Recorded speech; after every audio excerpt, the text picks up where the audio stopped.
This podcast is brought to you by Audible, the world's leading source of audiobooks. If you would like to support it, go to audibletrial.com/Sam Harris.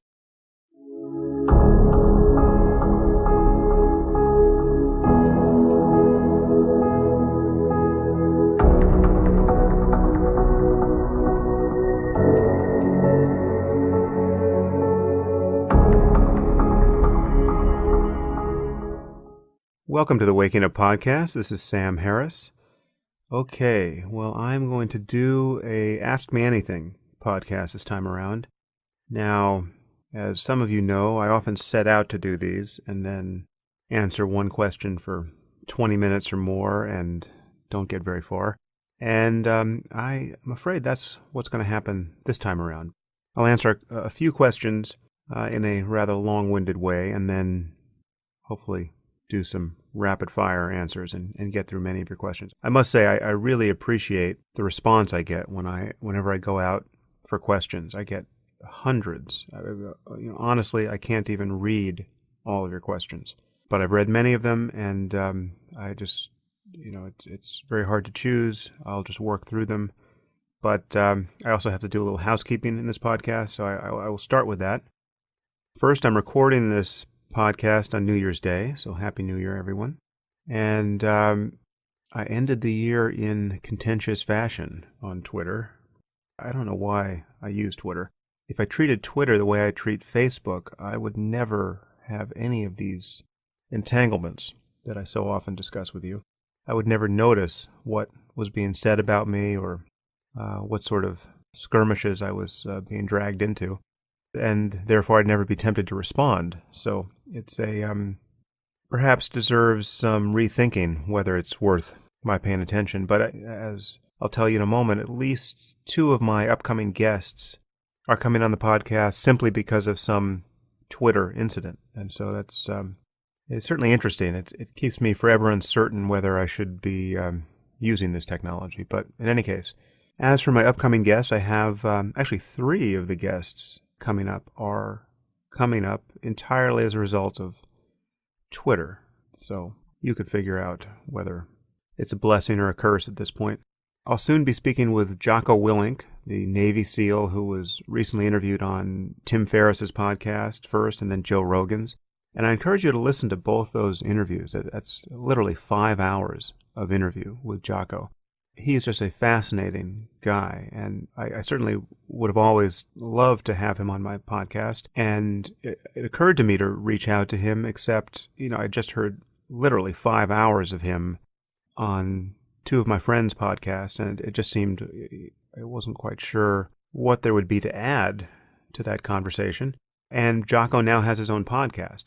At Joe Rogan's insistence, he started a podcast immediately and is banging those out, and the guy is great. But on Twitter, we got thrown together and people were encouraging him to come on my podcast, and he said he'd be happy to do it. And so here we are. So I'll be speaking to him in the coming weeks, and I look forward to that. And I'll try to find a fundamentally new line through the conversation so that we can get to some of his insight and experience that he didn't have a chance to share with Tim and Joe, and that should be fun.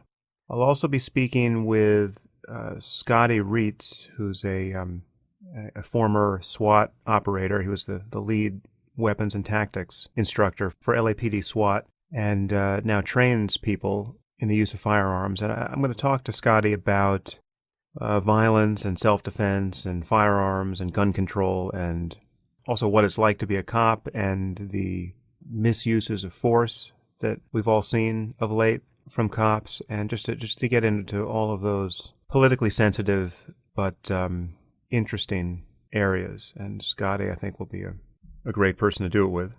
Jocko and Scotty will come close together, and that will be, we can call that Violence Week on the Waking Up podcast. I'll also be speaking with Maryam Namazi, the ex-Muslim reformer based in the UK, who many of you probably know. You've probably seen video of her. I've circulated video of her before.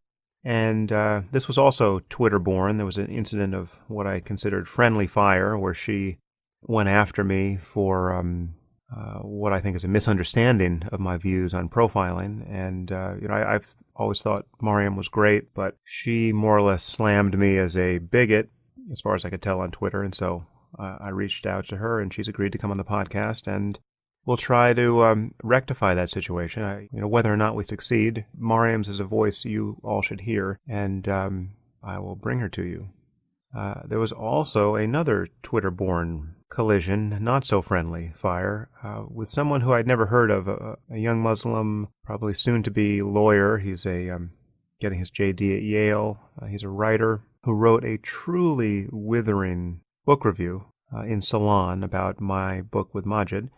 And he hated the book, seems to hate Maajid, but especially hates me. And hatred really isn't too strong a word. People were hurling this review at me on Twitter. As you know, I don't tend to read Salon. So anyway, I read it. Needless to say, I don't agree with it. But I reached out to, I don't know if his name is pronounced Omer or Omar. I will find out from him. Let's call him Omer. That's how it's spelled. I reached out to him on Twitter, and he agreed to come on the podcast. And so I anticipate that being a difficult conversation. And my interest is, as I've said before, in trying to figure out how to have hard conversations, how to start very far apart in a conversation and figure out how to converge, or at the very least, agree to disagree on specific points in a way that is not entangled with personal hostility and misunderstanding. And that, admittedly, is a challenge that not everyone is up to. And so it's, I tried it with Noam Chomsky, and I'll be trying it with other people. My conversation with Maajid was also an example of that, and I didn't know how it was going to turn out. It became hugely productive. So I'm going to be running similar psychological and conversational experiments on my podcast. And Omer will be one. Also, I'll be speaking with Jonathan Haidt, who many of you know. He's a very influential psychologist with whom I've disagreed in the past, and in a none too friendly way, I might add. And so that is another instance of my reaching out to somebody who has taken some very hard shots at me in the past, and I've returned fire, and we're going to see if we can have a civil and useful conversation on important topics. That'll be coming sometime in February, I think. And also I will have Steve Pinker on at some point, and I have a few other guests lined up. So there will be interesting conversations coming your way. I feel the need to apologize once again for the level of congestion I'm bringing to the mic now. I have two young girls, each of whom seems to be striving to win the Patient Zero Award for bringing new colds into the world. I don't know if they're out there playing with ducks in a pond or where they're getting these viruses, but they're bringing them to Daddy. So I bring them to you in a substandard audio performance. So bear with me there. So many of you noticed various Twitter controversies and wanted me to address them. Here's the first, with Fareed Zakaria, the CNN and Washington Post journalist. He sent out a tweet about a week ago endorsing a truly terrible piece of Islamist propaganda. And so the tweet read, "My book of the week, Who Speaks for Islam? What a Billion Muslims Really Think." That's the title of the book. And then he calls it An Essential Voice of Reason. Now, this book was written by John Esposito and Dalia Mogahed. And apologies again, I don't know exactly how to pronounce Dalia's last name. I will say Mogahed. It's probably not right. Esposito runs a Middle East Studies Center at Georgetown, and Mogahed works for Gallup, the famous polling organization that published this book that Zakaria was recommending. So I tweeted in response, "Witness the capture of academia, Esposito, polling, Gallup, and journalism, Zakaria, by rank Islamism." Now, many people took this tweet to be a sign that I had gone off the deep end by alleging some kind of stealth Islamist takeover of our institutions. Well, there is an attempted Islamist takeover of our institutions, and it's not especially stealthy. But to be clear, I wasn't claiming that Zakaria is an Islamist. Rather, I think he's probably been deceived by Islamist misinformation, of which there's an endless supply. And there is no question he's spreading such misinformation by pushing this book. And nor do I think Esposito is an Islamist, because to my knowledge he's not even a Muslim. But everything I've seen him publish about Islam has been, if not a lie, a half-truth. He's someone who I've called a Muslim apologist in the past, and his center at Georgetown is funded with tens of millions of dollars by the Saudi government. It's the Prince Al-Walid bin Talal Center for Muslim-Christian Understanding, and its function appears to be to whitewash Islam in general and the obscenity of Saudi Wahhabi Islam in particular. Now, I was frankly unfamiliar with Mogahed. She's the executive director of the Gallup Center for Muslim Studies. I just happened to have seen her on Meet the Press a few days before, sitting beside my friend Azra Nomani, the eminently rational journalist and Muslim reformer. And more or less every word out of Mogahed's mouth was, again, a lie or a half-truth that seemed calculated to deceive a secular audience. She was saying things like the members of ISIS aren't religious, and that they have no theological or popular support, and that there's no correlation between being a religious Muslim and being a jihadist. In fact, the correlation is negative, according to Mogahed. You're more likely to be a jihadist if you're not a devout Muslim. These statements are completely dishonest. I did a little digging on Mogahed, and from what I can tell, it seems that she has some affinity for, if not direct connection to, the Muslim Brotherhood, as do many people who claim to be Muslim moderates in our society.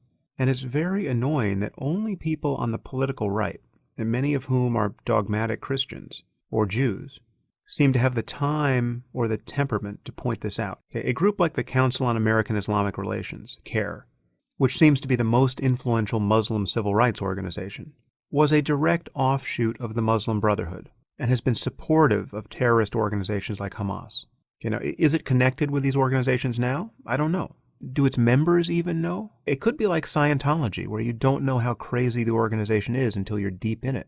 But I can tell you one thing for certain. This is an organization that systematically lies about Islam and demonizes its critics, and tries to make life as difficult as possible for people like Ayaan Hirsi Ali.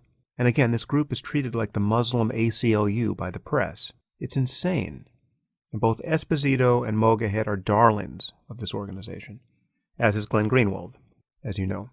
So whatever her connections, Mogahed practices some of the worst forms of Islamist obscurantism and identity politics. She describes jihadism as a purely political phenomenon that has no connection to religious doctrine or belief. And needless to say, it's always arising out of that vast reservoir of, quote, legitimate grievances that Muslims have against the West.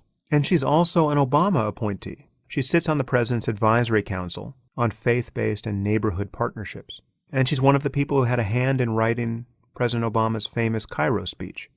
Again, I'm painfully aware that despairing over facts like these makes one sound like a right-wing crackpot. So to be clear, I am an Obama supporter. I voted for him both times. I will almost certainly vote for Hillary Clinton in the fall, because I don't see any other conceivable choice, though I have to hold my nose over her obscurantism on this issue in particular. But it isn't crazy to worry that Islamists are gaming our system, because they quite obviously are. Now, again, I don't know for sure whether Mogahed is an Islamist. She wears the hijab and says some very dishonest things about Islam in general and Sharia law in particular. Still, she may just be a useful idiot like her colleague John Esposito. The line here can be difficult to find, and it may not even be important to find it. It's the ideas and their influence, rather than the people conveying the ideas, that I'm worried about. This is also not to say that ideologically motivated people, even Islamists, couldn't produce an honest poll or a book based on such a poll. And I certainly wasn't discounting the contents of the book because its authors strike me as nefarious and dishonest people. For instance, let's just flip this around. If I were to produce a poll of religious public opinion, perhaps hiring an organization like Gallup or Pew to run it, here are two things about which I am certain. I'm certain I could do this honestly and make every effort to produce a poll that was well-designed and scientifically valid. I'm also certain that religious people and their apologists would reject its findings, whatever they happen to be, because of my history as a critic of religion. I have made no secret of my views on religious faith. I think faith-based religion is dangerous and divisive bullshit. And I think Islam is the worst of the lot. So it would be totally understandable and also wrong for a religious person to reject a Gallup poll of religious opinion that I was associated with. So to be clear, I am not doing that in reverse. Okay, when Esposito and Mogahed's book came out in 2007, I bought it and I read it. And I found it so obviously misleading as to not even be worth discussing. But now Fareed Zakaria is pushing it 8 years later, okay, as his pick of the week and as a, quote, essential voice of reason. And it should be disturbing that Zakaria can't see the flaws in this book, because again, they are so obvious. So what's wrong with the book? Well, first, it purports to be an unprecedented and thoroughly scientific poll of Muslim public opinion, but the authors don't show any data. And the ways they discuss their data, along with the kinds of questions they thought to ask in their poll, and the questions they declined to ask, prove that they were after a certain result, which was to make Muslim opinion look totally benign. They want you to believe that Islam is just like any other religion, and that Muslims worldwide are just like any other group of religious people. Now, the book isn't entirely filled with lies. Okay, the authors admit, for instance, that the imagined link between poverty and lack of education and terrorism, or support for terrorism, is a myth. Okay, they admit that the most radicalized people in the Muslim world tend to be middle class and educated. In fact, according to Esposito and Mogahed, the politically radicalized tend to be more satisfied with their financial situations and believe their standard of living is improving and are more optimistic about their futures in general than the so-called moderates are, which proves that the remedies that many secular liberals imagine exist for extremism in the Muslim world, that is, more education and economic opportunity, are not remedies at all. As I've been saying for years, I don't know how many more engineers have to fly planes into buildings or devote their lives to waging jihad in other ways for us to get it through our heads that the lack of education and economic opportunity isn't the cause of Muslim extremism. But even in making this concession, Esposito and Mogahed reveal that getting Islam off the hook is their goal. Their point is to say that the backgrounds of terrorists are so diverse as to fully exonerate religion. There's the usual tendentious nonsense about how the 9/11 hijackers went to strip clubs, for instance, which according to Esposito and Mogahed proves that they weren't really religious. Maajid and I dealt with this lie in our book. They also point out that most jihadists aren't graduates from madrasas, and this is a point that Scott Atran makes all the time, as though this suggests a lack of connection between sincere religious belief in Islamic doctrine and jihadism. They even go so far as to intimate that the academic backgrounds of prominent jihadists suggest that almost anything could make one a jihadist. So bin Laden, for instance, was, quote, trained in management, economics, and engineering. It's like who knows which of these streams of information could have radicalized him. Okay? This is pure obscurantism. But this isn't the worst part of the book. Okay? The worst part comes down to the questions that were asked as well as those that weren't asked, and the way the results are discussed. So one of the most egregious examples can be found in the question that Esposito and Mogahed used to differentiate what they call radicals from, quote, moderates. They report that only 7% of Muslims worldwide consider the 9/11 attacks to be, quote, completely justified. And then they go on to say, therefore, that 9 in 10, 93%, quote, believe the attacks were not justified. And they call these people moderates. Incidentally, the press ran with this, reporting that 93% of Muslims, or 9 in 10, the world over, are, quote, moderate. Well, if you know anything about anything, you should be feeling a little queasy at this point. Okay, I took one look at this line, that only 7% of Muslims consider the 9/11 attacks to be, quote, completely justified. So 9 in 10 are moderates. And I knew I was being lied to by sinister people, or being misled by useful idiots. Again, I can't claim to know which of these categories Esposito and Mogahed fall into. Okay, so the first thing to point out is that even if true, even if this most sanguine of interpretations of this pseudo-data is true, 7% of Muslims believing that the atrocities of 9/11 were completely justified is a problem that should not be minimized. Okay, the authors equate this with 91 million people. Okay, their book came out in 2007. Today it's more like 112 million people. Recall what we're talking about here. We're talking about the intentional murder of 3,000 innocent non-combatants at a time that preceded our involvement in Afghanistan and Iraq. We're talking about 112 million people who think that burning thousands of people alive in the Twin Towers was completely justified. That's already a huge reservoir of murderous lunacy. Okay, but of course, the real problem is that the 7% figure is totally misleading, and intentionally so.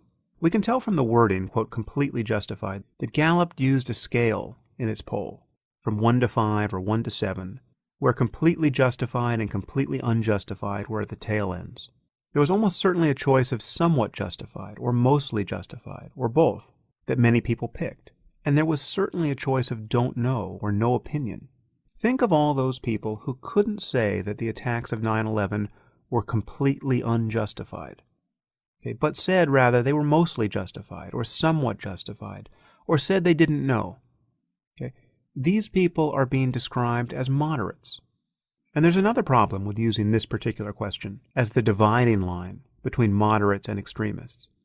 As many of you know, and as Esposito and Mogahed surely know, vast numbers of Muslims think that Muslims had nothing to do with the attacks of 9/11 because there were 4,000 Jews who didn't show up to work that day.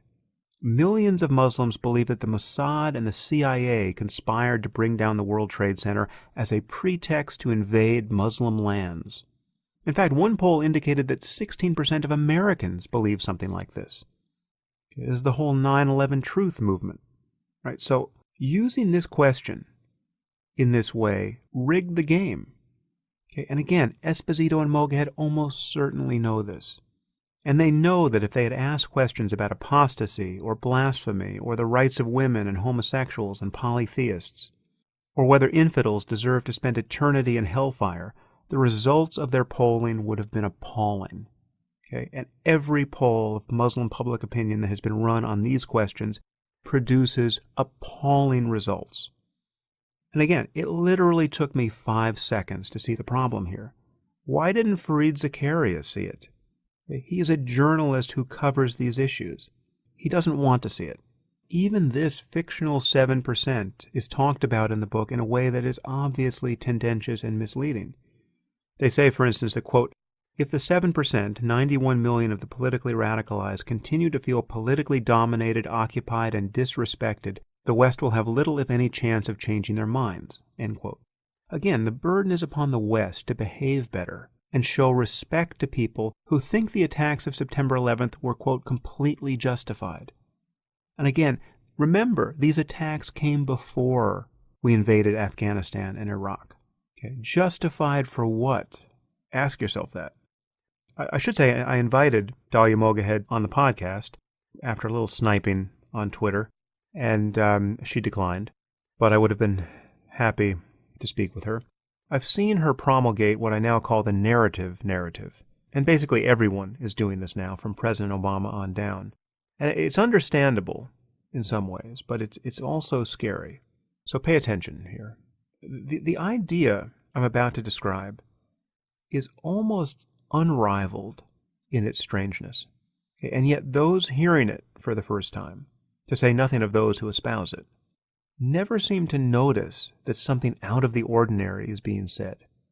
Now, you've heard this idea before, and I will venture to guess that you did not notice how strange and indeed terrifying a claim was being made. The idea is this. In fighting ISIS, or in resisting the spread of Islamic theocracy generally, we must at all costs avoid, quote, confirming the narrative of Islamic extremists. The fear is that any focus on the religion of Islam or its adherents, profiling at TSA, intelligence gathering at mosques, or merely acknowledging that we are at war not with generic terrorism, but with Islamic terrorism, will drive many more Muslims to support the jihadists. Now, think about what is actually being alleged here. Think about the underlying pessimism, if not paranoia, of this claim. Let's use an analogy. Okay, let's say you're a bald white man, and unluckily for you, there happens to be a global insurgency of neo-Nazi skinheads terrorizing 100 countries.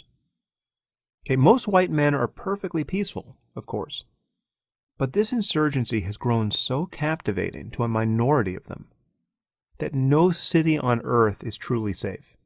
Bald white men have blown up planes and buses and burned embassies and even murdered innocent children by the hundreds. And we have spent trillions of dollars trying to contain the damage. Many of these bald white men are seeking to acquire nuclear materials so that they can detonate dirty bombs or even atomic ones in the capitals of Europe and the United States. And to make matters worse, many of these men are avowedly suicidal and therefore cannot be deterred. Now imagine hearing presidents and prime ministers and newspaper columnists and even your fellow bald white men express the fear that merely acknowledging the whiteness and baldness of neo-Nazi skinheads would so oppress and alienate other bald white men that they too would begin murdering innocent people. Imagine being told that at all costs we must not confirm the narrative of the neo-Nazis by acknowledging that white bald men emblazoned with swastikas are of greater interest from a security point of view than elderly Hawaiian women.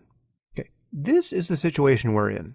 You might be somewhat confused by the racial characteristics of this analogy. Obviously, Islam is not a race. But most people appear to believe that by honestly describing the link between the doctrine of Islam and jihadism, and therefore admitting that Islam is of special concern in a way that Anglicanism and Mormonism aren't, that we will provoke otherwise peaceful Muslims to such a degree that they will become jihadists or support them. Now, this is either one of the most pessimistic and uncharitable things ever said about a community, or it's true. Okay? And if it's the former, we should stop saying it. And if it's the latter, we should be talking about nothing else and obliging Muslims to talk about nothing else. Where are these Muslims who are just like you and me in valuing freedom of speech and secular tolerance and scientific rationality, who want their daughters to grow up to be fully self-actualized members of society, who aren't afraid of cartoons, who think gays should be free to marry, but who, if subjected to an extra glance at the airport or a visit from the FBI at their mosque, will be, quote, radicalized and helplessly driven to support ISIS? They're just like you and me now, but say the wrong thing about Islam on television, and they'll start supporting a group that decapitates journalists and aid workers, rapes women by the tens of thousands, and throws gays from rooftops. That is what is being claimed. And it is absolutely shocking. Doubly so because no one is admitting or seeming to even notice what a shocking claim it is. And again, I don't know what is true here. It could be a totally reasonable fear, or it could be pure paranoia. But I'm pretty sure the difference matters. So that's all I have to say about that particular book and contretemps on Twitter. Again, it is highly inconvenient that worrying about the spread of Islamist ideology and the deception that covers its spread immediately puts people in mind of the Red Scare and Joseph McCarthy and right-wing conspiracy theories. You have to follow the plot here. I am always talking about the necessity that freedom of speech and freedom of thought be safeguarded. You should be free to think and say whatever you want to say. And the people who are trying to write blasphemy laws, whether actually or effectively, in the way they're stigmatizing the criticism of Islam as tantamount to bigotry and xenophobia and even racism, these people are undermining the freedom of speech and the freedom of thought. There is no analogy to the Red Scare here. But it is, I just confess, highly inconvenient that the New York Times doesn't do a proper analysis of where the sympathies of people like Mogahed and Esposito are. And they don't talk about the corrupting influence of Saudi money from a regime that is theologically indistinguishable from ISIS, flooding our academic institutions and funding mosques worldwide and supplying them with literature that demonizes infidels and polytheists and, needless to say, Jews. So this is not conspiracy theory time. This is just the nefarious work of Islamists that is in plain view for anyone who wants to see it. But unfortunately, most of the people who want to see it are on the right wing. So you do a Google search on someone like Dahlia Mogahed, and you're immediately dumped onto Front Page Magazine and the Weekly Standard and other conservative publications. That's because the liberal publications are not doing their job, and many of them are doing the other job of obscurantism. And you have a place like Salon that gets this wrong almost as a matter of principle. Okay, so on to more of your actual questions. What progress have you made toward becoming vegetarian or vegan? So this question arises from my podcast. I think it was the second podcast I did with Paul Bloom, where we sort of just stumbled into a intervention I performed on both of us around the topic of the ethics of eating meat. One of us asked the other, what would be on your short list for things that will just mortify our descendants on our behalf? The way we look back on Thomas Jefferson, and we're just aghast that he couldn't see the wrongness of slavery. We have this supremely ethical and intelligent person who still couldn't see what an abomination slavery was. So what analogous blind spots do we have? And what will our descendants be scandalized by when they look back on us? And on both of our short lists was the horror show of factory farming. And neither of us could defend it. Both of us participated in this machinery of death, and we both admitted that it's only because it's out of sight and out of mind that we were able to do so. And neither of us could defend eating meat under these circumstances, and nor could we defend delegating the acquisition of meat to others in this way. So we did kind of stumble into an intervention of sorts. Then I threw Paul under the bus by saying, well, I'm willing to make a change in my diet. And I don't know what kind of moral monster you are that you aren't. But in any case, that was a fun conversation. And at that point, I asked vegetarian and vegan listeners to send me resources and help me idiot-proof the process of getting off of meat. And I made that appeal because I had been a vegetarian for 6 years at one point and became anemic and just decided it was not a healthy diet for me. So yes, I have a little to report, but not enough that I want to go into it in any depth. But I can say that since that conversation, I have been a vegetarian, and now I think that's about 4 months ago. And I did some blood work recently, and strangely, or perhaps not so strangely, my lipid profile, my cholesterol and triglycerides, have gotten worse on a vegetarian diet. And I think that's largely because not because I'm eating more dairy and eggs, and yes, I'm aware of the ethical concerns around dairy and eggs, but because I'm probably eating more carbohydrates. And so, there's the bread and the pasta and the rice and all the rest that's tweaking my blood sugar, and that has a unhappy effect on lipids. I'm still working with this. I'm still a vegetarian. I am an aspiring vegan. I'll keep trying to find my way through this science experiment without making food preparation and eating a new religion for myself or the center of my life. I have to be realistic about what I can do here, and I don't want the perfect to be the enemy of the good. So at the very least, I'm convinced about the ethical problem of eating meat. The eggs I buy claim to be impeccable ethically. Every chicken has something like 108 square feet of pasture to run on. And I am aware that that doesn't answer the concern of what happens to the male chicks born in their hatcheries.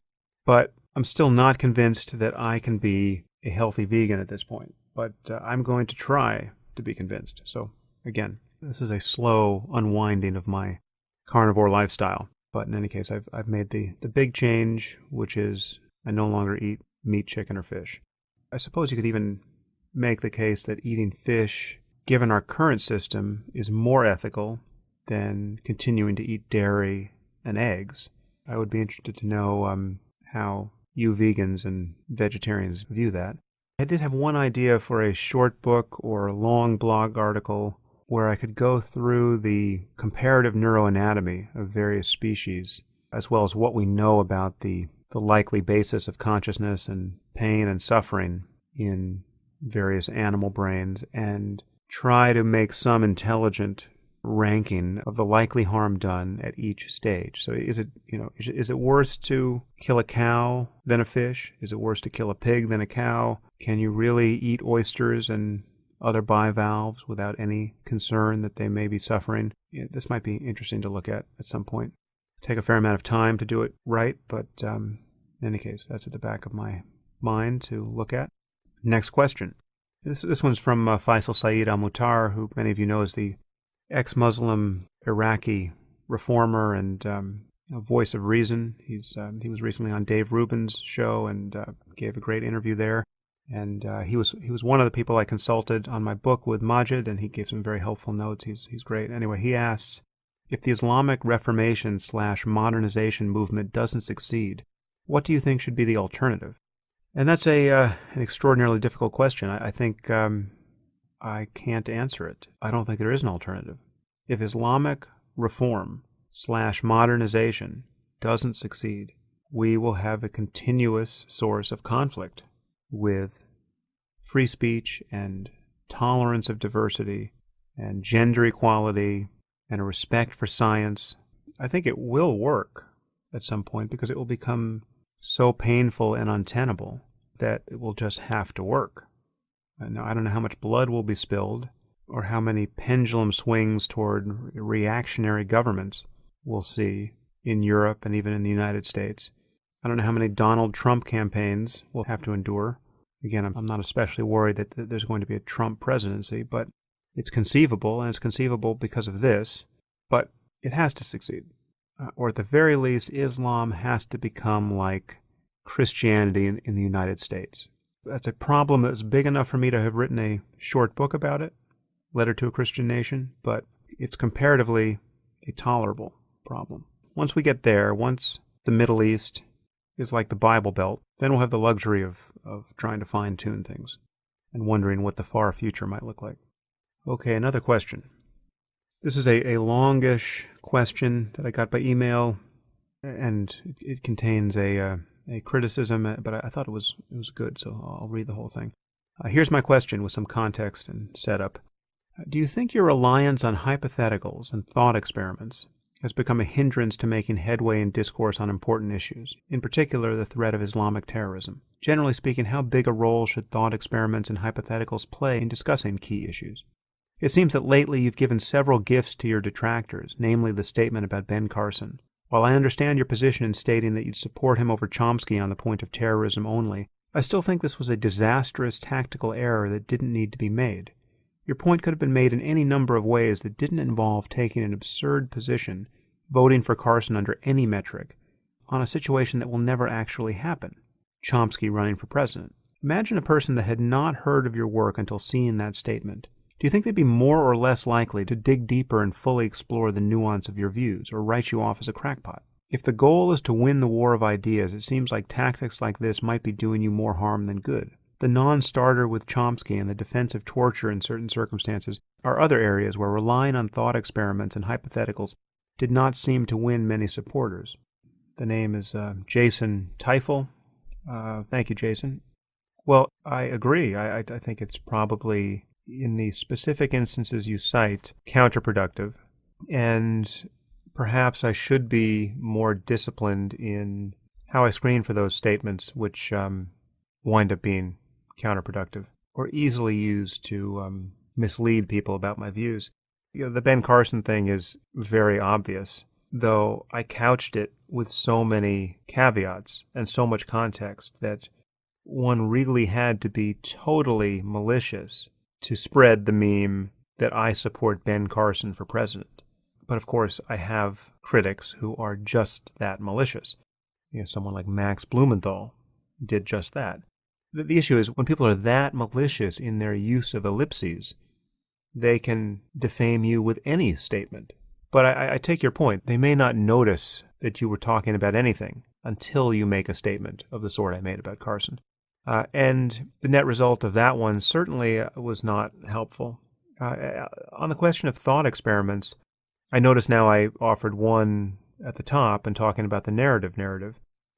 They do serve the purpose, if the analogy one is drawing is correct, of clarifying people's thinking and getting down to first principles. Using a thought experiment or an analogy, however surprising, can break the spell for people in a way that just talking more and more about the complex details of events in the world can't.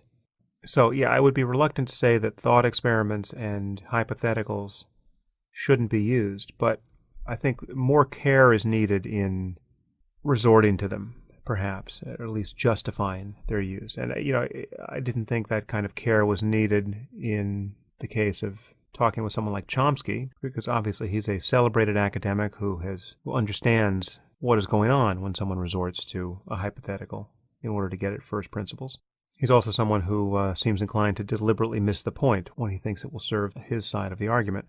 I have to factor in the price I pay for being so on my guard in conversations like the one I was having with Douglas Murray that I wind up just not having useful conversations and not branching out into areas that are ethically interesting and consequential, where my views may prompt someone to think differently in important ways than they thought before. I find it thrilling when someone raises a point that I find I'm uncomfortable with, and I'm being led kind of helplessly in the direction of something that I find destabilizing to my cherished opinions. And I can't see any errors that being made, and yet I don't like where I'm being taken. I find that absolutely thrilling. I find those moments some of the best moments in intellectual life. And I've been told by many of you that I managed to do that for you. So I would be reluctant to stop doing that. I'd be reluctant to speak more like a politician than I do.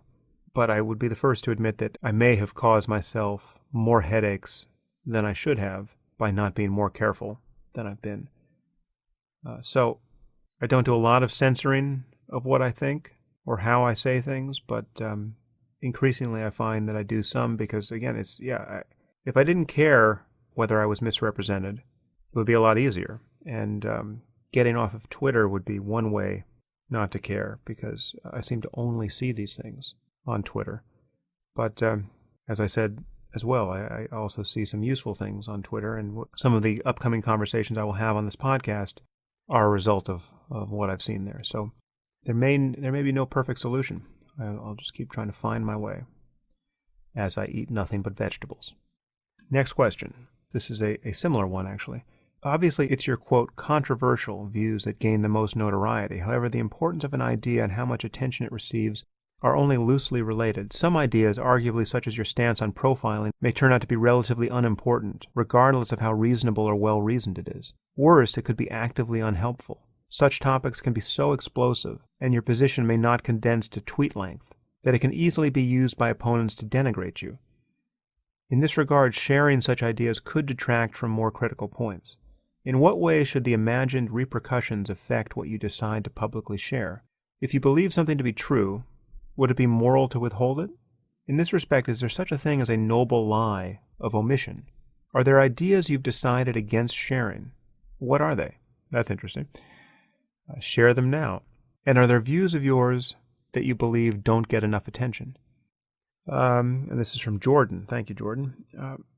Again, yeah, I think and I once wrote an article, I believe it was entitled "Why I'd Rather Not Speak About Torture" on my blog, and I said there, or somewhere, that I once had an epiphany that, not everything worth saying is worth saying oneself.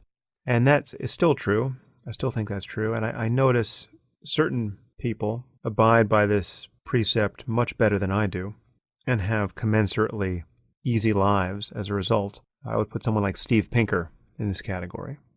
This is not true of somebody like Richard Dawkins, who gets down in the trenches in the same way that I do. Part of this is the ideas themselves, right? So that there are topics like profiling, for instance, where I just think it's ethically both interesting and important to figure out what we think on this topic. Get this wrong in any significant way, and people will die. People by what? The hundreds, the thousands? It's truly important that we figure this out. So, yeah, I'm reluctant to say that I shouldn't touch those topics, but in hindsight, I can say that, yeah, some of them have been just more trouble than they're worth. And as I think I've said on this podcast at least once, that I tore up the best book contract I've ever had simply because I thought the topic was going to be more trouble than it's worth. The working title of the book was Letters to a Young Liberal, and I was going to go after political correctness in all its forms and talk about not only things like Islamophobia, but talk about violence in general and wealth and power and gender, and essentially create a multi-front war for myself on every topic that the regressive left, as we now call them, following Maajid, has stifled conversation. And I pitched that book and sold it and was then tasked to write it. And literally 2 days in to that contract, I decided this was a terrible mistake. And in the interest of sanity, I tore up the contract. And I'll tell you what convinced me of this, and you can be the judge of whether this makes sense. But so the first thing that happened, this was back when Ferguson was kicking off. And I realized that had I written this book already, and it did touch issues of policing and identity politics around race and all of the other really difficult and consequential material in that area, if I had written this book and it had just come out, I then, in the act of promoting it, would have had to have been the white guy on CNN talking to Cornel West about police procedure and police brutality. And did I want to be that person? I decided, no, I didn't. I don't want to be...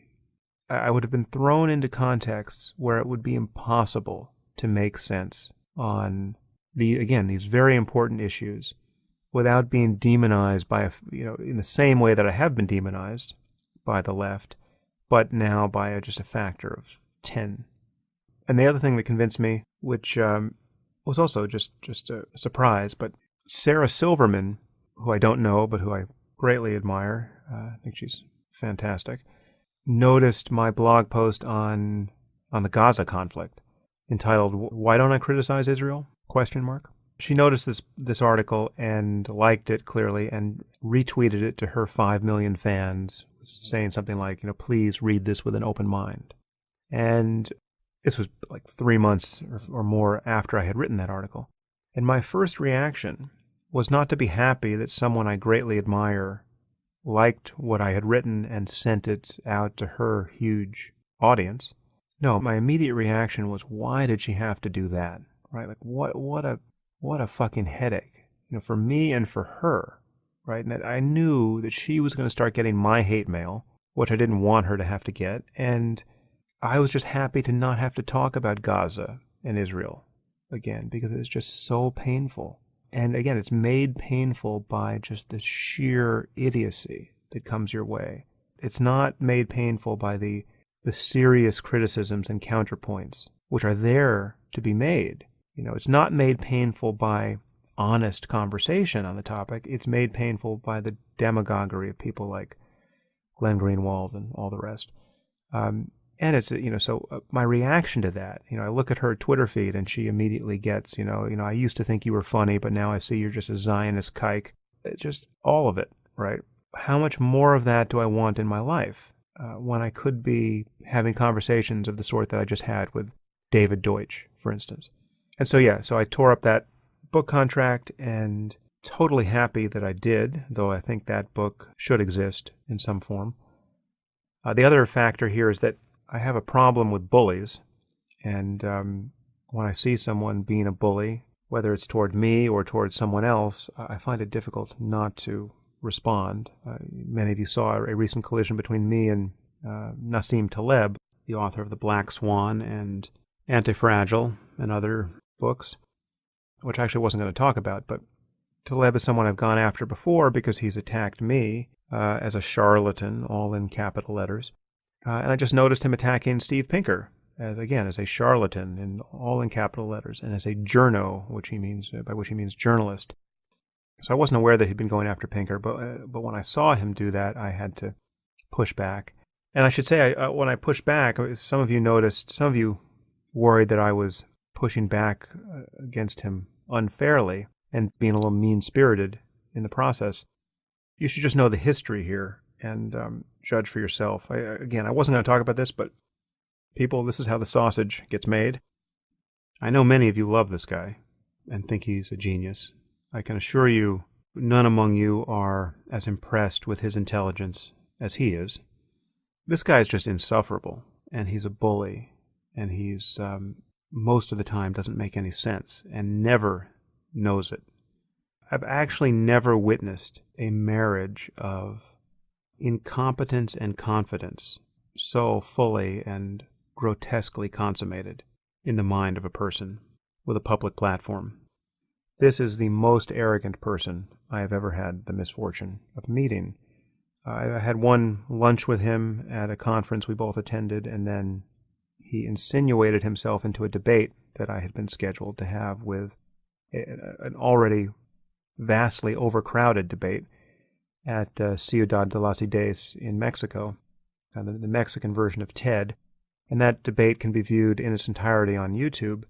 This was a debate where we had, it was me and Hitch and Dan Dennett on one side, and Dinesh D'Souza and Rabbi Botiak, and I've forgotten who else on the other side. But then Nassim Taleb insinuated himself into the debate. He was aghast that he had not been invited to participate, and though he had another talk scheduled at the conference, he really must be included in this debate because he had something so valuable to share. And he was included because you just can't resist such an 800-pound gorilla.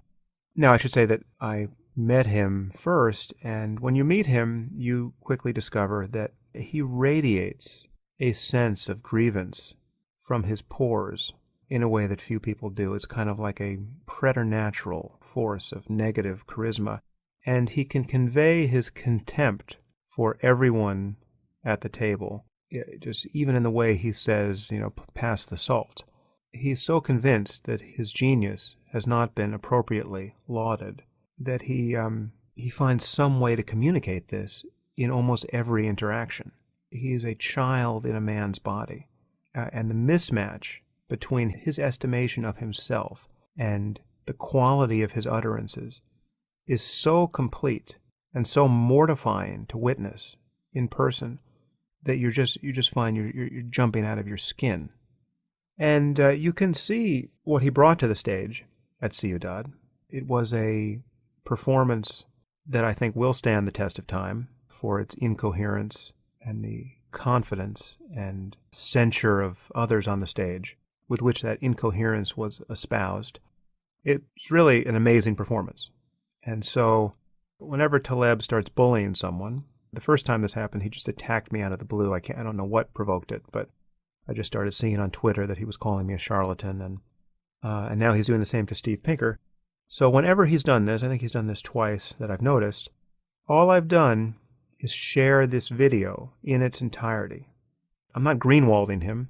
Greenwalding, by the way, is a word now that's taking off on Twitter, which I love. You'll know what it means in context.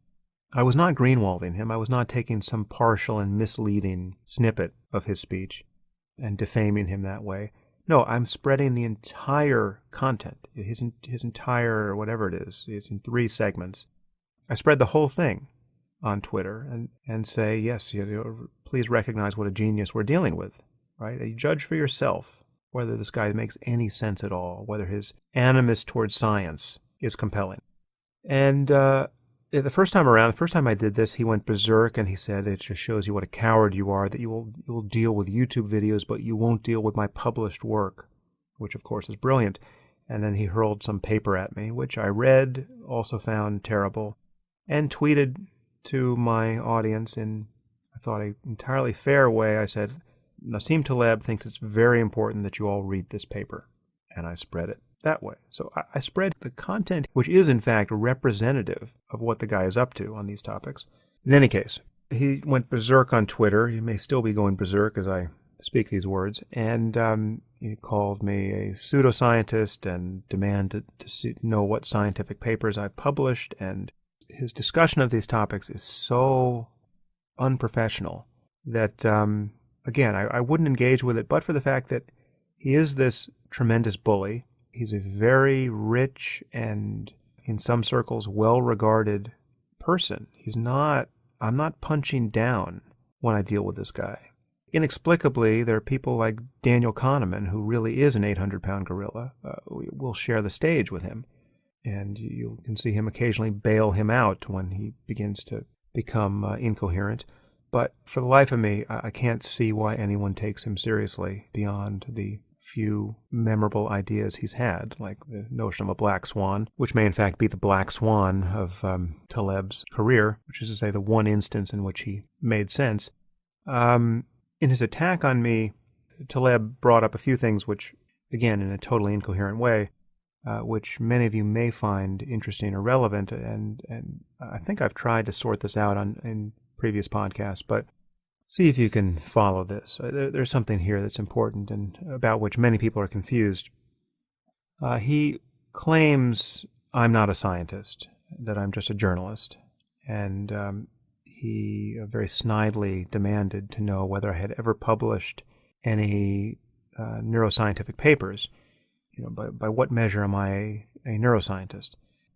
And then so I sent him the 2 fMRI papers I had published, and he got back with, you've only published 2 scientific papers with 6 different co-authors? How does that make you a neuroscientist?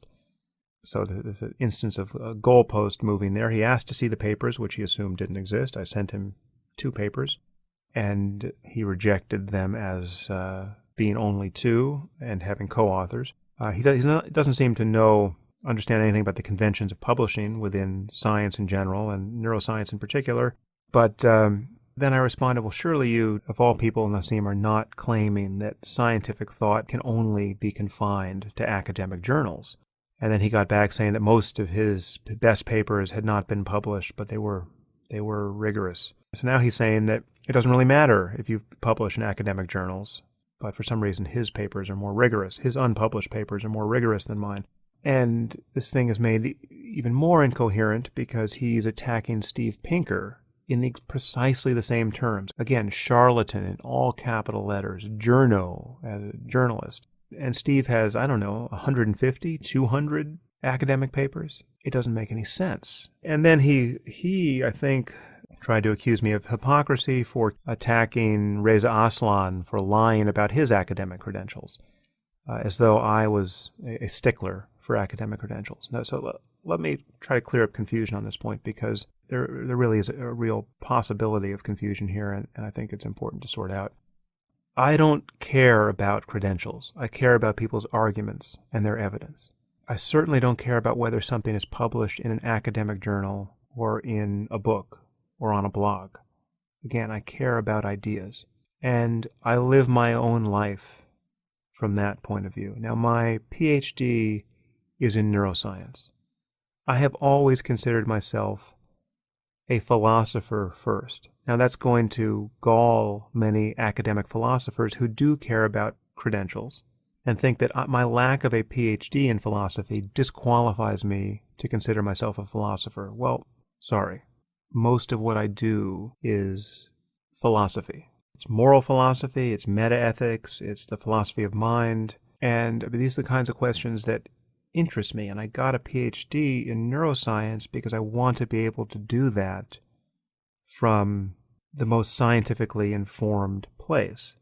And I'm still doing some research in neuroscience. I've collaborated on a paper that's a follow-up to my first 2 on belief, and that's in process now. And so I'm still doing neuroimaging work, but it is not what I'm doing mostly, and I don't have an appointment at a university. I'm mostly writing and doing podcasts like this, right? So I write books, I write blog posts, I write articles, I do podcasts, and I attempt to spread my ideas in a forum that's most effective for the spread of ideas. I'm often asked to submit papers to academic journals, and I always decline. Why do I decline? Because that is effectively burying my work, right? Why would I write a paper for a philosophy journal when I can write an article on my blog that will be read by literally 1,000 times the number of readers? There are certain things that can only be published first in a proper academic journal, like an fMRI experiment should be published in some relevant journal. But generally speaking, it would be crazy for me to write for academic journals. There's no reason to do it. And so like the last conversation I had with David Deutsch, he and I could have approached some scientific or philosophical journal and decided to have a conversation about the foundations of science and the nature of explanation and the prospects of artificial intelligence posing a problem for humanity and the other topics we talked about. And I'm sure we could have gotten it published, and I'm sure little more than 500 people would have ever seen it in that context. And it would have taken much more work to do, right? Here we just got on Skype and more or less covered the same ground, and all of you heard it. And most of you found it very interesting and useful, as I did, because David is an extremely deep thinker. But this podcast isn't peer-reviewed, right? Feel free to review it yourself. It's peer-reviewed in terms of whether the ideas survive their collision with the minds of listeners like yourself. So I don't care about where people publish, and I certainly don't care about people's credentials. The only reason why I criticized Reza Aslan about his is because he's obviously exaggerating them, and he's denigrating the credentials of everyone else. Okay, there's no one who has been more attached to the credentials of his opponents and more complimentary of his own than Reza Aslan. Every time he opens his mouth, he reminds you he has a Ph.D. Unfortunately, the subject he has that degree in keeps changing and never seems to accurately describe the one he actually holds.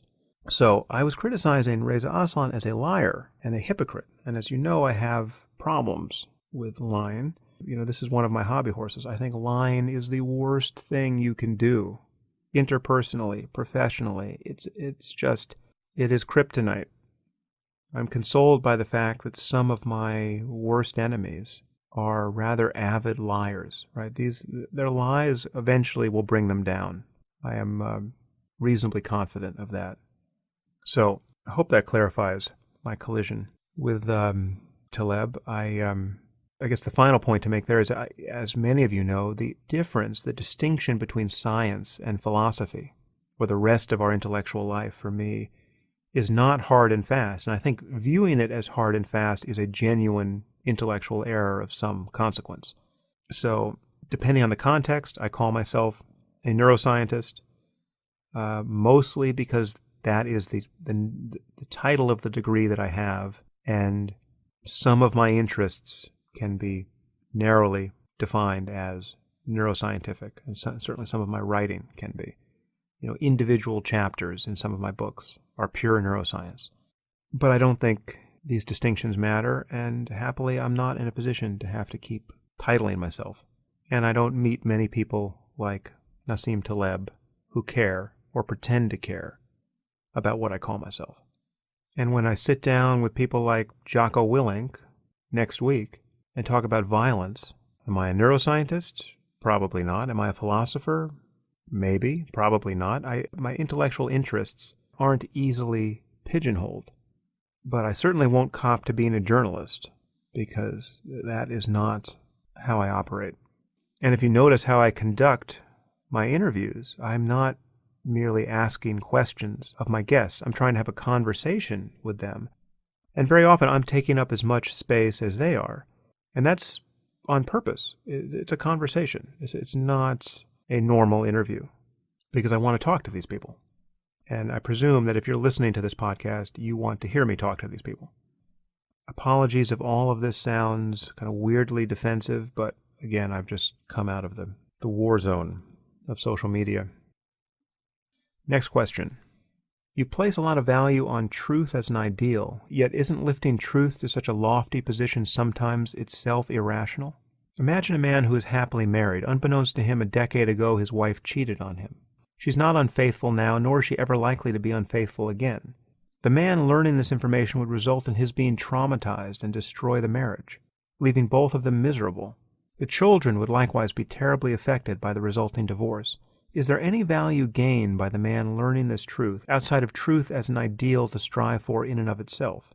Wouldn't everyone involved be happier for this man's ignorance of this aspect of reality? Well, granted, there are some borderline conditions where it seems plausible to talk about truths that one is better off not knowing. But that's not the same question as whether or not one should lie to conceal these truths. For instance, I distinguish in my book Lying between keeping secrets and telling lies. And if you have to tell a lie to keep a secret, well then, generally speaking, I think the secret is not worth keeping. It intrinsically separates you from the people you care about. And the lie is usually told out of fear for what the consequences would be if those closest to you knew the truth about what you had done or what you thought. So insofar as one wants to live a life of real intimacy and relative transparency, then I think keeping significant secrets and lying so as to safeguard them is not the way to do it.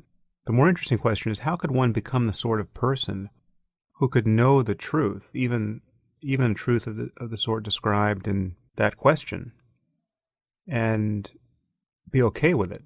I mean, is it really written somehow in the fabric of the universe or in the wiring plan of the human brain that it's impossible to overcome an infidelity, especially if it has no relevance in the present and reflected in some sense the actions of a different self years before? I don't think so. But again, there are people for whom this is setting the bar way too high. And if you know that about yourself, or you know that about someone close to you, well then keeping a secret or lying or avoiding certain types of information can become a kind of matter of self-defense or a defense of another's sanity. And I'm not saying that those situations never exist, but generally speaking, I want to know what has happened in my life. I want to know whether those closest to me have been deceiving me. And the remedy for their past deceptions, it seems to me, is not continuing to deceive me on those specific points. So I would want that information. And I actually can't think of an example in my own life of wishing I hadn't known something. Are you guys constantly experiencing this? You find out something unpleasant about someone you know, and considering the situation in its totality, you wish you didn't know that thing. You wish you were in the dark about it. You find out someone is only pretending to like you, but behind your back they say terrible things about you. When you learn that, you wish you didn't know that about them. Is that your intuition? It's never been mine. So in any case, I admit that it's possible, but it's just not the common case. And my default is to say the truth is almost always better than a lie, though there's certainly some scope for keeping secrets. I discuss these cases more in my book Lying, if any of you are interested. And it just so happens I received another question just now on a similar topic. Question from an ex-Muslim reader. Okay, I'm a 21-year-old ex-Muslim and have been in the closet since I was 15, when I first lost my faith. Recently I read a blurb by Rebecca Goldstein for a book called Creating Change Through Humanism by Roy Speckart. And if you don't know who Rebecca Goldstein is, she's a novelist, philosopher, and also happens to be the better half of Steve Pinker, and quite a wonderful woman, which so eloquently put down in words everything that has been troubling me. She writes about how debilitating it can be to lead a double life, and how the cognitive dissonance can eventually lead to a loss of one's sense of integrity. At the end, she asks the following question, which resonates deeply with many ex-Muslims, including myself. Is it possible to be a person of integrity while maintaining a radical bifurcation between one's outer and inner lives? And if that inner life should value rationality, free inquiry, and the right of all of us to flourish to our fullest, then how can you keep silent about the conclusions to which your rational free inquiry has brought you? End quote.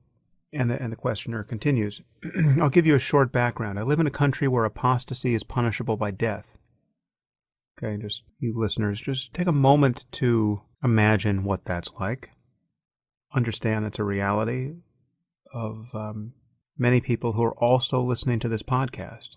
It's a reality of many people who also have to listen to the crazy denials of the problem of Islamism from all the usual suspects. The writer continues, and I realize that coming out in such a circumstance is not an option at all. But I was born to loving parents, the cherry-picking, peace-loving kind, and will quite likely have an opportunity to move out of here after completing my education. My apostasy will have only social costs, so I am luckier than some Muslim women who often endure physical violence from their family. However, my relative good fortune has allowed me to speculate about the implications of coming out. I am painfully aware that most religions, especially Islam, are the complete antithesis of everything I value, and that it is necessary for ex-Muslims to stand together in critique of the insanely barbaric doctrines of Islam. This is a person born to a Muslim family in a Muslim country, in the closet as an atheist, saying these things about Islam. Okay, is this person a bigot? Is this person an Islamophobe? Scrub the hard drive of your brain with these kinds of confessions if you feel any concern at all that critics of Islamic doctrine are lying about the nature of the doctrine. At the same time, I cannot help but wonder if doing this would be worth the personal costs of openly criticizing Islam, such as rejection and ostracism from my beloved family and friends. In the short flicker of consciousness that we are blessed with on this planet, could a person say she lived a good life if she was denied familial love throughout? Although it has its own challenges, in some respects it's easier for ex-Muslims who face violence and hatred from their families to start a new life once they have migrated to another country. But the majority of Muslims, such as myself, are stuck between two worlds. We do not want to leave everything behind, and we do not want our actions to hurt our family. But living a life against our core principles is mentally and spiritually taxing. Would you be willing to be ostracized from the people you love for the sake of the greater good? Should ex-Muslims, like us, delegate the task of critiquing religion to such people as Ali Rizvi and Sarah Haider, who are able to leave the religion with fewer repercussions? Or do you believe that the threat of fundamentalist Islam is so great that people should risk ostracism, violence, and even death to fight against it? Is it even possible to fully flourish as a human being while living your whole life under a pretense? And then she closes by saying, I apologize if these questions sound naive. Not at all. Considering how many more, quote, serious problems within Islam we need to tackle.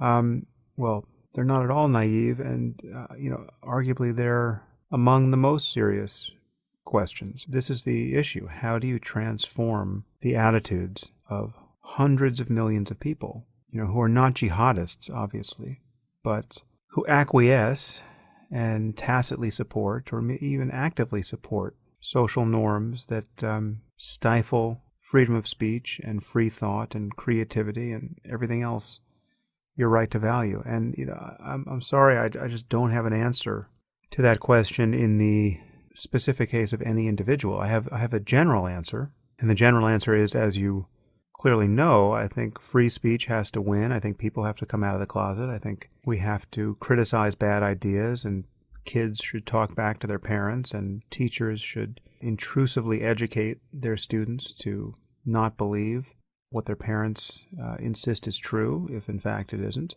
But in the case of any one person, I can't say, yes, I think you should come out of the closet and your life would be better for it. Because my remarks about lying and self-defense could well apply here. If you think your life will be destroyed, violently or otherwise, by telling the truth, well then the reason to keep the truth hidden by whatever means necessary is obvious, and I think it's obviously justified. And only you can decide what the risks are and what the costs are in your case of not being honest with your parents. And in my experience, people from all denominations can find themselves in situations analogous to this one. There are Christians who are worried about losing everyone they love. I hear from husbands and wives who are married to a spouse with whom they have children, and they can't tell their spouse that they've lost their faith. And then now they're deciding how intolerable that is, and whether they can live with bringing their children up to believe this thing they no longer believe, just to avoid having to deal with their spouse's reaction once he or she finds out that they no longer believe in God. And the same, of course, is true with children and their parents, But what is unique to the Muslim world, and again, the Muslim world is not just in the Middle East or in Muslim-majority countries, I'm talking about Muslim communities in the West. What is unique here is a credible concern about violence. Now, it sounds like this woman does not actually fear her family, which is great, although she fears losing them. She doesn't fear having them kill her. And again, I can't emphasize too often that that is the situation that so many Muslims are in. Muslim women and girls, in particular, who are worried about being murdered by their own family members if they talk honestly about what they believe to be true, about a holy book. It's almost impossible for many of us to understand that that is really going on in the world. But it is. So I'm sorry, I want to thank you for writing to me. And again, you should know that there are many other people in precisely your situation. And I would encourage you to write to Sarah Haider and Ali Rizvi, who have a far more informed opinion on this topic than I ever could. And maybe they should set up something analogous to the Clergy Project, where you can have an anonymous web forum of people who are ex-Muslims but are, for one reason or another, still in the closet. Maybe that exists. In any case, I find these kinds of emails heartbreaking, and they are in large measure why I keep talking about Islam. That and the intolerable affronts to free speech that we're all living with. It's interesting to think about what sort of response someone like Glenn Greenwald would or could give to an email like this. What's he going to say? Oh, don't you realize the same thing happens to new atheist kids who are worried about being murdered by their parents or ostracized? The new atheists are just as fundamentalist as any religious group. Is he going to lay that down in this context? In any case, I feel for you, and I certainly encourage you to get out of that, whatever country that is, where apostasy is a killing offense. Come to the West, surround yourself with secular people, and then you'll be in a different position to decide whether or not you want to tell your parents what you believe. Another question here from a woman who describes herself as a cognitive neuroscientist in Argentina, though the question is on the topic of the ever-present topic of politics now. She says, I'll simplify your arguments against the regressive left and summarize them as, quote, the left has missed the point so badly that they're basically responsible for smart and otherwise sensitive people like yourself to lean towards the right. And then she goes on to say, this argument has always troubled me, and I saw it epitomized in the recent presidential elections in Argentina, where I'm from. Isn't it intellectually and politically lazy to support right-wing ideas and policies just because the left has gotten it or most of it wrong? I get that you are a two-party system, but there surely must be some room for nuance. Don't you think that people in positions like yours could also be advocating a better left? Well, yes, thank you for the question. I think you've misunderstood my point on this topic. I do view myself as someone who's advocating for a, quote, better left.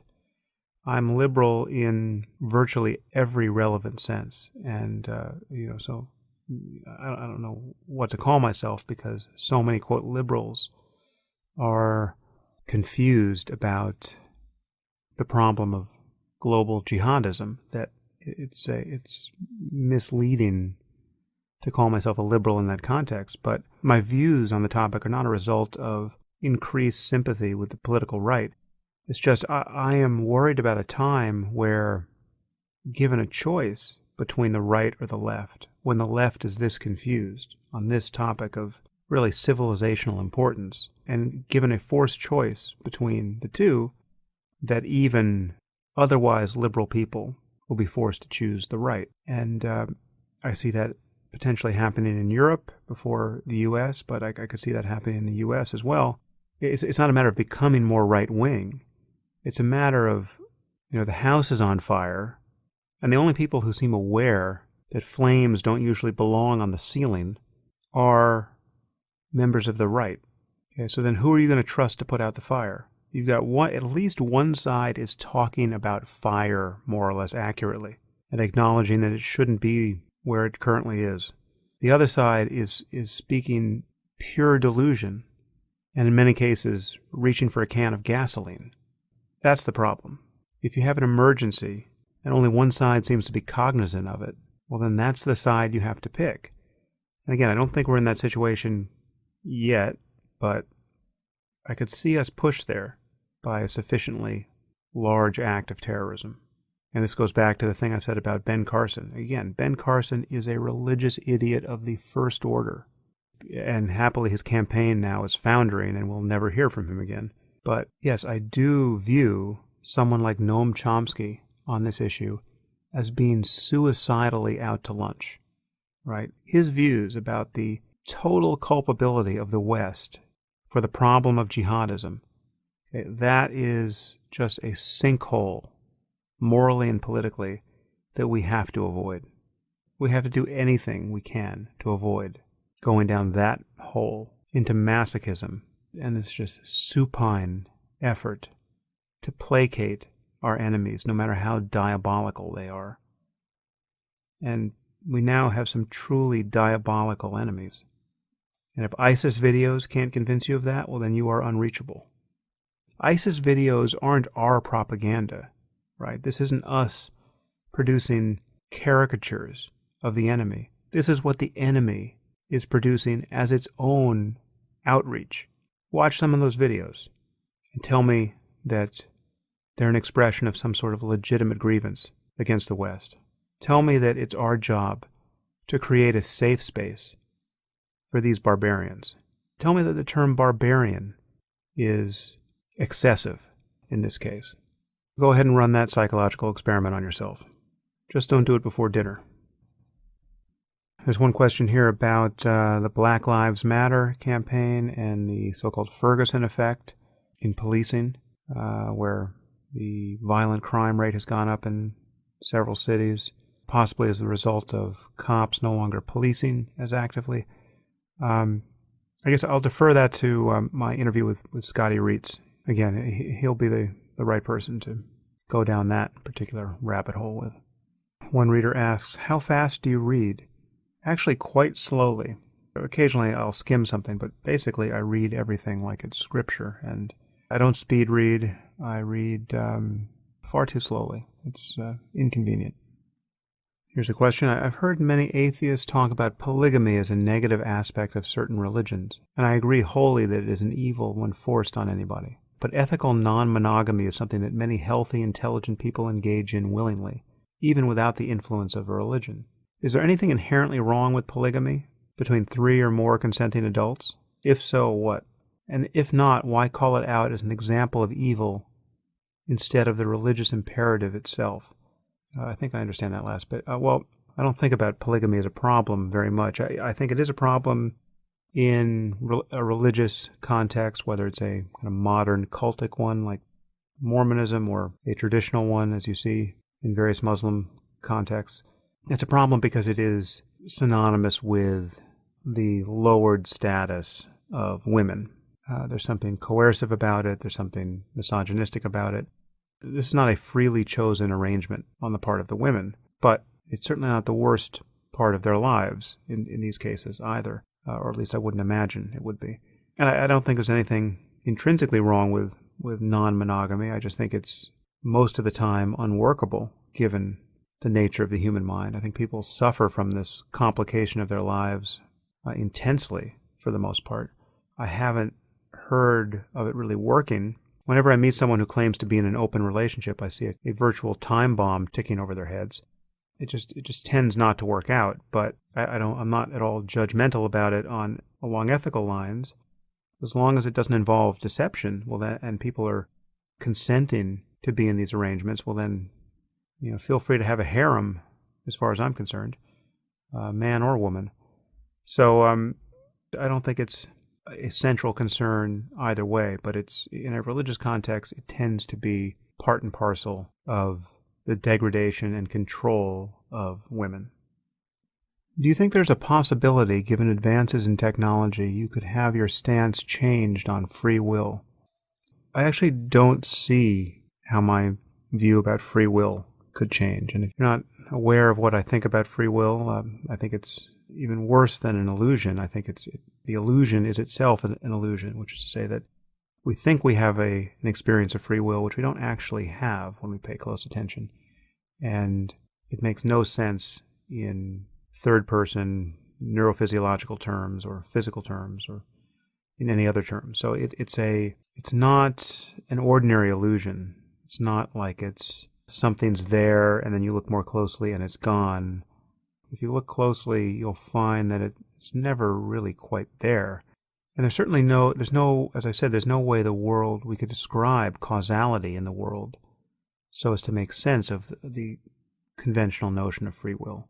I don't see a space for it among our concepts about how causes operate. We could define it differently, and that's fine. I mean, it's not fine. I don't think it's especially useful, but people do that, and then we can agree that sort of free will might exist. But what most people mean, libertarian free will, I could have done otherwise in a circumstance. If you rolled back the movie of my life, I could have decided not to answer this question. That is a non-starter, as far as I can tell. So I actually don't see what could conspire to make me change my view here. And that's not true of almost anything else. I could easily specify the terms under which I would believe that Jesus was the Son of God, or that the Quran was the perfect word of God, or that human beings are now going to live to be 1,000 years old. I mean, there's all kinds of amazing things that could be demonstrated to me that would radically change my view of the world. And I can pretty easily come up with the conditions under which that change in view would occur. Through no free will of my own, I would just be helplessly led to believe something new. But I don't actually see how that can happen on the topic of free will. And I would say the same about the existence of the self, the ego that most people feel they have riding around behind their eyes, in their heads. That's just the other side of the coin of this free will issue. Is killing another human being always wrong, even in circumstances such as self-defense? Is there an ethics for killing? Yes, this is someone who hasn't read my books. Yeah, I'll defer this to my conversation with Jocko Willink, who will be well placed to talk about the ethics of killing. But the short answer is yes, I think it can be ethical. In fact, I think there are situations where you would be a moral monster for declining to kill someone in defense of yourself, or in particular in defense of some other helpless person. And therefore I think pacifism, while it is generally considered the most refined moral position with respect to violence, I think it's actually an abhorrent position when you look at the details. That's not to say that it's a cowardly one necessarily. There are very brave pacifists like Gandhi or Martin Luther King Jr., but I think pacifism, as Orwell pointed out, only works in the presence of a sufficiently civilized enemy, and it's just a guaranteed way to give the world over to the most violent and least scrupulous people. And why would we want to do that? Here's a question. I wonder why you don't use the example of child abuse by Catholic priests as being another case of religious doctrine, in this case forced celibacy, having harmful repercussions in real life. To me, just like jihadism can be linked to certain Islamic doctrines, so can the widespread Catholic sex abuse cases. Further, society's unquestioning respect for religion enabled this for a long time. Even though there are countless examples of religious dogmatism causing harm, I thought this was a pretty good example and might help you to explain you are not unfairly targeting Islam, but highlighting the dangers of dogmatism and unquestioning respect and tolerance of religion above the rule of law. If you do not think this is the same, I would be interested to know why. Okay, well, you certainly can be forgiven for not having read everything I've written, but I can just say I've done this. I wrote a book called Letter to a Christian Nation, which went after Christianity just full bore in a way that I've never quite gone after Islam, at least all in one place. It's true that I ignored the pedophile priest scandal for a while. I don't think I mentioned it in Letter to a Christian Nation, but at a certain point that stopped. I'll refer you to my essay, Bringing the Vatican to Justice, but I'll give you the first 2 paragraphs of that so you can get a sense of how I actually haven't ignored the link between doctrine and this problem. Although I should say it's a less direct link than the link between Islamic doctrines around jihad and the problem of jihad. You'll see what I mean. Bringing the Vatican to justice. I confess that as a critic of religion, I have paid too little attention to the sexual abuse scandal in the Catholic Church.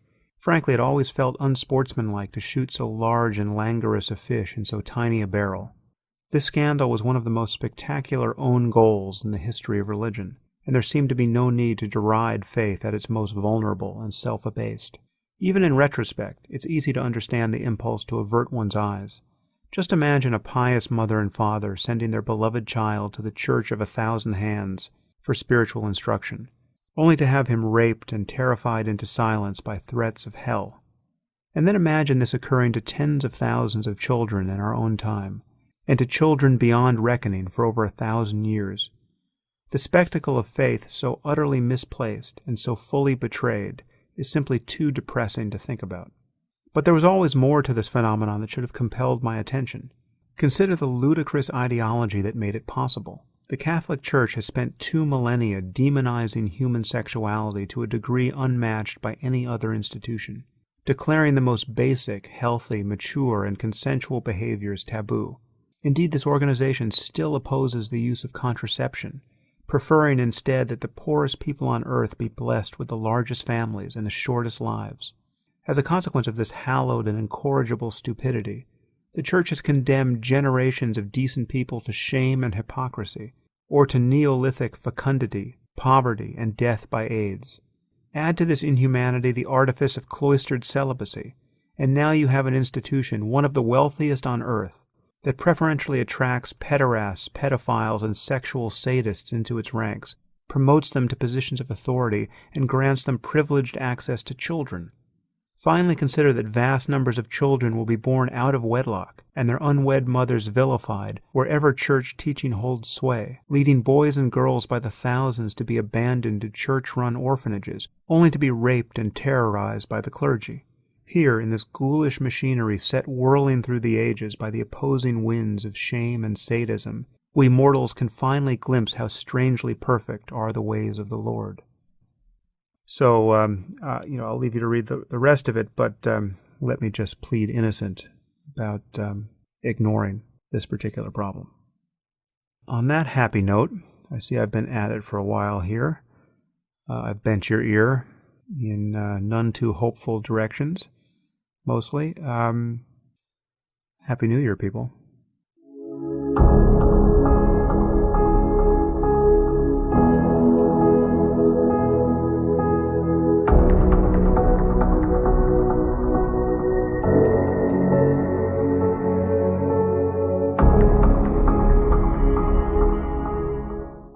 If you enjoyed this podcast, there are several ways you can support it.